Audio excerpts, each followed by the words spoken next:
경찰들 데리고 와서 총 들고 이제 3천만 원 더 내놓지 않으면 나 너희를 가만 놔두지 않겠다 이런 얘기를 해가지고 진짜 말처럼 수용소였어요. 그리고 부모님이 정말 많이 보고 싶었거든요.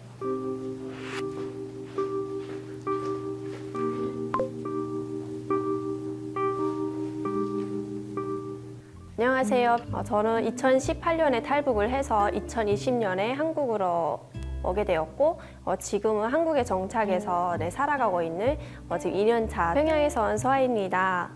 저는 북한에서 고등학교를 졸업하고 대학을 가려고 준비를 하고 있었어요.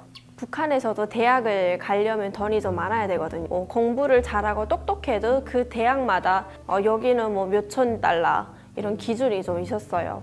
그래서 대학을 붙는 것도 돈이 좀 있어야 되고 북한은 알바라는 걸 할 수가 없어가지고 제가 대학을 가도 집에서 능력이 안 되면 대학 뒷바라지를 할 수가 없는 거예요. 대학에 가지 못하는 친구들은 그런 군대에 많이 나가는 그런 추세였어요. 거기서 또 못 나가는 친구들은 북한에서 정해주는 그런 직장에 가서 직장 생활을 해야 돼요.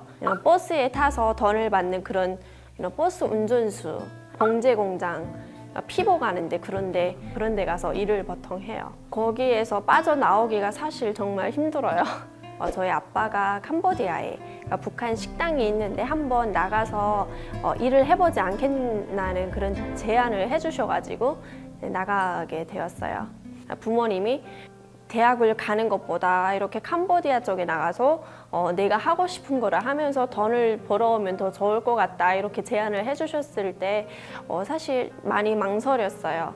저는 돈 벌러 가면 좀 부끄럽다고 생각을 했어요. 다른 친구들은 대학을 가고 군대를 가는데 그 나이에 돈을 벌러 간다고 하는 게 조금 부끄러웠거든요. 그래서 주변 친구들한테 얘기를 못했고 과연 제가 모르는 그런 나라에 가서 잘할 수 있을까 이런 생각도 했고 대학을 나는 가야 되는데 이런 생각을 했죠. 저희는 북한 식당에서 아침에 8시에 눈을 떠서 청소를 하거든요. 청소를 하고 새벽 2시, 3시까지 일을 했어요. 처음에는 좀 너무 힘들어가지고 부모님이 정말 많이 보고 싶었거든요. 근데 저희는 친구들과 연락을 할 수 없어요. 부모님과 연락을 1년에 2번에서 3번 정도 인편으로 주고받을 수 있어요.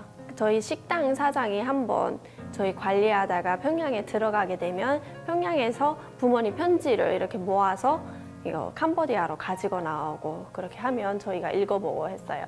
저도 한번 평양에 들어갈 수 있는 기회가 있었거든요. 근데 그때 들어갔을 때 부모님들이 우리 딸 편지 좀 가지고 가라고 부탁을 해서 제가 그 편지들을 가지고 공항에 가니까 공항에서 저를 잡더라고요. 이게 그 편지를 가지고 나가면 안 된다고 엄청 혼을 내는 거예요. 그래서 알고 보니까 캄보디아 저희 관리하던 그 사장 정도가 되니까 그 편지를 가지고 왔다 갔다 했던 거지 저같이 일반인이 그런 편지를 가지고 외국에 나가게 되면 북한의 어떤 그런 글을 외국 사람들에게 폭로했다 이게 좀 정치적으로 좀 심각하게 보더라고요. 탈북을 생각했던 거는 사실 처음에 일을 하면서 이게 너무 힘들다 보니까 정신적으로나 이게 몸 육체적으로 많이 힘들었었거든요. 제가 어느 날 계속 매일 이런 링거를 맞고 있더라고요. 근데 그때 힘들 때 한국 사람이 식당에 자주 오시던 분이 계셨는데 그분이 좀 저를 많이 챙겨주더라고요. 그래서 그때 저도 한번 한국에 가보고 싶고 그러니까 제가 탈북을 하게 되면 남아있는 저희 부모님들 걱정도 되고 탈북하게 되면 저희 친구들에게 피해가 없을까 이런 고민들도 너무 하게 되면서 탈북을 절대 하지 말아야 된다 이런 생각을 항상 가지고 있었어요. 그러니까 그러다 보니까 좀 너무 힘들었죠. 그러니까 이 사람이 좋아서 따라가야 되는데 탈북을 하게 되면 그 이후에 벌어지는 일들이 제가 감당하기가 너무 힘들 것 같더라고요. 그래서 고민을 좀 하다가 어느 날 평양에 한번 들어갔어요. 일을 하다가 4년 만에 평양에 들어갔는데 그때 평양이 조금 많이 열악하더라고요. 이게 좀 사는 것도 그렇고 경제적으로도 힘들고 그런 걸 보니까 그래 그 후에 벌어질 일들을 제가 생각하지 말고 빨리 나가자 이런 생각을 해서 그때 술 먹고 술 기운에 그냥 바로 나왔어요. 저희가 식당에서 탈출을 하려면 사실 구멍이 없어요. 이게 정문에는 다 문을 잠궈서 나갈 수가 없거든요. 지붕으로 저희가 유일하게 문 열고 나갈 수 있는 것이 3층 지붕이었거든요. 그래서 그때 3층으로 바로 올라갔어요. 보니까 밑에 이게 지붕이 있고 이게 2층으로 떨어져야 되는데 너무 높아가지고 생각가 좀 무섭더라고요. 그래서 다시 포기하고 내가 이제 들어가야 되나 생각했다가 지붕이 이렇게 미끄러져서 2층으로 떨어졌어요. 여기 옆에 건물에서 이게 공사하고 있었거든요. 그래서 거기 옆에 보니까 뭐 매달리고 있어가지고 매달렸는데 그때 저희 한국 그분이 달려오셔가지고 저를 잡아서 차에 태우고 같이 갔어요. 그러니까 저희가 보통 탈북을 하게 되면 태국으로 많이 가시거든요. 근데 그때 저는 캄보디아에 유일하게 북한 사람이 많이 있다고 제가 들었거든요. 그래서 제가 태국으로 가다 보면 북한 사람들에게 먼저 잡힐 것 같다는 생각이 들더라고요.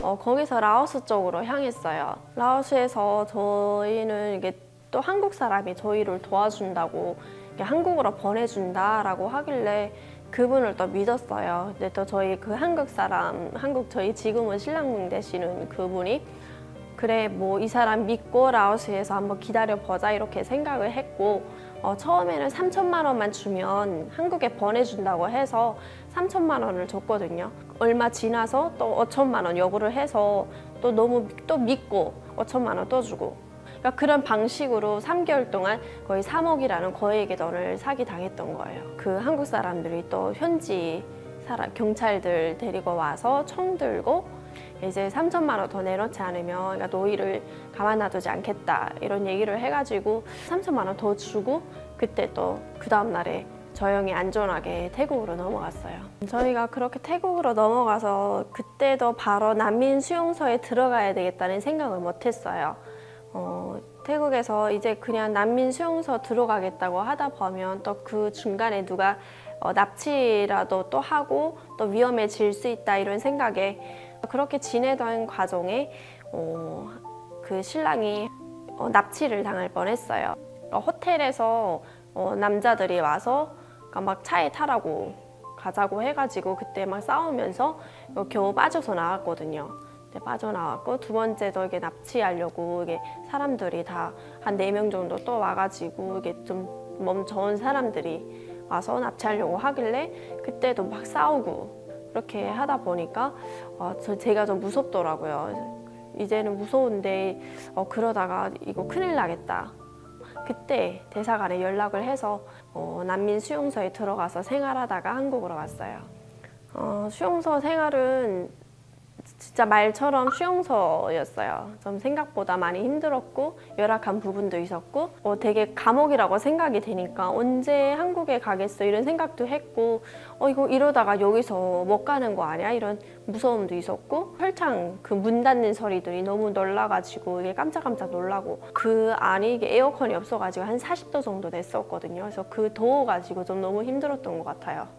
그러니까 잘 먹지도 못하고 거기서 10일 정도 지냈어요. 그러다가 2020년 6월 달에 한국으로 들어왔어요. 이제 살았다 이런 생각을 했어요. 이젠 누구도 우리 건드리지 못하겠구나 이런 생각을 했고 너무 잘 왔다. 그러니까 제가 생활하던 거랑 다르고 이런 음식물 쓰레기 이런 거 분리수거하는 거랑 좀 적응이 잘 안 됐고 은행에 가서 서류 이런 거 뭐 정리하는 것도 좀 어려웠고 제가 조금 어려웠던 게 탈북민이라 하면 시선이 안 그래도 좀 힘든 시선으로 저희들을 바라보는 것 같더라고요. 그래서 조금 탈북민들 좀 감싸주고 이런 어린 사람들도 있거든요. 그래서 어린 사람들도 공부도 열심히 하고 한국 생활 정착을 잘해서 대한민국을 받들고 잘 나갈 수 있는 그런 좀 했으면 좋을 것 같아요.